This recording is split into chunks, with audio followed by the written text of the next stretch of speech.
മലയാളി പ്രേക്ഷകർക്ക് വളരെയധികം സുപരിചിതയാണ് മാളവിക കൃഷ്ണദാസ്. മാളവികയുടെ ചിത്രങ്ങളൊക്കെ സോഷ്യൽ മീഡിയയിൽ ആരാധകർ ഏറ്റെടുക്കാറുണ്ട്. ആരാധകരൊക്കെ തന്നെയും സോഷ്യൽ മീഡിയയിൽ ഏറ്റെടുക്കുന്ന വാർത്തയായി മാറാൻ മാളവികയ്ക്ക് അധികം സാധിക്കുകയും ചെയ്തു. ഇപ്പോൾ മാളവികയും ഗുൽസുവിനെയും തേജസിനെയും കുറിച്ചുള്ള വാർത്തകൾ ഏറ്റെടുക്കുന്ന സമയം മാളവിക തേജസിന്റെ വീട്ടുകാരെ കാണിക്കാത്തതിനെ കുറിച്ചാണ് പ്രേക്ഷകർ പരാതി പറയുന്നത്. മാളവിക എന്തുകൊണ്ടാണ് തേജസിന്റെ വീട്ടുകാരെ കാണിക്കാത്തത്? ഞങ്ങൾ എപ്പോഴും അവരെക്കുറിച്ച് അന്വേഷിക്കാറുണ്ട്. എന്തുപറ്റി മാളവിക? തേജസിന്റെ വീട്ടുകാർ അരികിലില്ലാത്തത് കൊണ്ടാണോ? ഇങ്ങനെയുള്ള ചോദ്യങ്ങൾക്കെല്ലാം മാളവിക മറുപടിയുമായി എത്തിയിരിക്കുകയാണ്. അച്ഛനും അമ്മയും ചേച്ചിയും ഭാനുവും എല്ലാം വരികയാണ്. പെട്ടെന്നുണ്ടായ പ്ലാനാണ്. അരമണിക്കൂർ മുൻപാണ് അവർ പുറപ്പെട്ടതെന്ന് വിളിച്ചു പറഞ്ഞത്. കുറേ പേർ ചോദിച്ചിരുന്നു എന്താണ് അങ്കിളിനെയും ആന്റിയെയും താരചേച്ചിയെയും ഭാനുവിനെയും വ്ലോഗിൽ കാണിക്കാത്തതെന്ന്. അങ്കിളിന് അവിടെ സ്കൂളിൽ കാര്യങ്ങളും കമ്മിറ്റ്മെന്റ്സും ഉണ്ട്. അങ്ങനെ അവർക്ക് എപ്പോഴും വിട്ടു നിൽക്കാനാകില്ല. ആന്റിക്കും തിരക്കുണ്ട്, ചേച്ചിക്ക് ക്ലിനിക്കുണ്ട്, ഭാനു 9ാം ക്ലാസ്സിലാണ്, പരീക്ഷ വരുന്നുണ്ട്. അതാണ് അവരെ സ്ഥിരമായി കാണാത്തതെന്ന് മാളവിക പറയുന്നു. മാളവികയുടെ പ്രസവ വിശേഷങ്ങളൊക്കെ നേരത്തെ സോഷ്യൽ മീഡിയയിൽ ചർച്ചയായിരുന്നു. തന്റെ സിസേറിയനെ കുറിച്ചും ഡെലിവറി ശേഷമുള്ള ജീവിതത്തെക്കുറിച്ചും ഒക്കെ മാളവിക സംസാരിച്ചിരുന്നു. സി സെക്ഷൻ ആയിട്ടാണ് നമ്മൾ പറഞ്ഞതല്ല, ബേബി ബ്രീച്ച് പൊസിഷനിലായപ്പോഴേക്കും അതങ്ങനെ ചെയ്തതാണ്.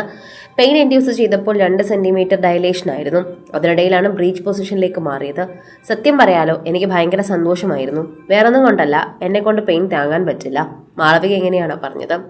PV പരിശോധനയിൽ തന്നെ ഞാൻ സ്വർഗവും പരലോകവും ഒക്കെ കണ്ടിരുന്നു. അതുകൊണ്ട് തന്നെ ആ വേദനയെക്കുറിച്ച് എനിക്കറിയില്ലായിരുന്നു. എനിക്ക് ഒട്ടും വേദന സഹിക്കാൻ പറ്റില്ലെന്നാണ് മാളവിക പറഞ്ഞത്. സ്പൈനൽ അനസ്തീഷ്യ കൂടാതെ ഞാൻ എപ്പിഡ്യൂറൽ എടുത്തിരുന്നു. അത്യാവശ്യം വേദനയൊക്കെ ഉണ്ടായിരുന്നു. പക്ഷെ നോർമൽ ഡെലിവറി ഓർക്കുമ്പോൾ തന്നെ പേടിയും വേദനയും ഉണ്ടായിരുന്നുവെന്ന് നേരത്തെ പങ്കുവച്ച വീഡിയോയിൽ മാളവിക പറയുന്നു. ആരാധകരുടെ പ്രിയപ്പെട്ട ജോഡിയാണ് മാളവികയും തേജസും. 2023 മെയ് മാസത്തിന് മാളവികയുടെയും തേജസിന്റെയും വിവാഹം. നായികൻ എന്ന റിയാലിറ്റി ഷോയിലൂടെയാണ് ഇരുവരും ശ്രദ്ധിക്കപ്പെടുന്നത്.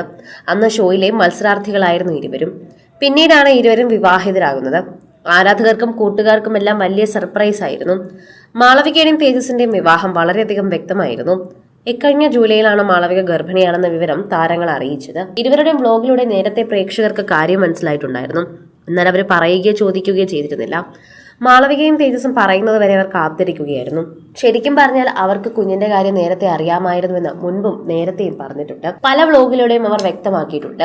മാളവിക ഗർഭിണിയാണെന്ന് തോന്നുന്നുവെന്ന് നിരവധി പേർ കമന്റുമായി എത്തിയിട്ടുണ്ടായിരുന്നു. ഒരിക്കൽ മാളവിക പങ്കുവച്ചൊരു വ്ലോഗിൽ അമ്മുമ്മ വയറ്റിൽ ഉമ്മ കൊടുക്കുന്നത് പ്രേക്ഷകർക്ക് കാണിച്ചു കൊടുത്തിരുന്നു. അത് കണ്ട് പ്രേക്ഷകർ പലരും അത് ഊഹിച്ചിരുന്നു. സത്യമായതുകൊണ്ട് ഇവർ അന്നും പറഞ്ഞില്ല. പിന്നീട് 3 മാസം കഴിഞ്ഞ് ആ ഒരു സ്കാനിങ്ങും കൂടി കഴിഞ്ഞപ്പോഴാണ് മാളവിക ഗർഭിണിയാണ് എന്ന് പറഞ്ഞത്. അത് പ്രേക്ഷകർ ഏറ്റെടുക്കുകയായിരുന്നു. സോഷ്യൽ മീഡിയ തന്നെ കണ്ടുപിടിച്ച ഒരു കാര്യമായി തന്നെ അത് പിന്നീട് മാറി. മാളവിക തന്നെ ഇക്കാര്യം പറയുമെന്ന് ഞങ്ങൾക്ക് ഉറപ്പായിരുന്നു. അതിനുവേണ്ടിയുള്ള കാത്തിരിപ്പിലായിരുന്നു ഞങ്ങളെന്നാണ് പിന്നീട് പ്രേക്ഷകരെല്ലാവരും മാളവികയോട് പറഞ്ഞത്. കൂടുതൽ സിനിമ, സീരിയൽ, ചാനൽ വാർത്തകൾക്കും നിങ്ങളുടെ പ്രിയപ്പെട്ട താരങ്ങളുടെ എക്സ്ക്ലൂസീവ് അഭിമുഖങ്ങൾക്കുമായി സബ്സ്ക്രൈബ് ചെയ്യാൻ മറക്കല്ലേ.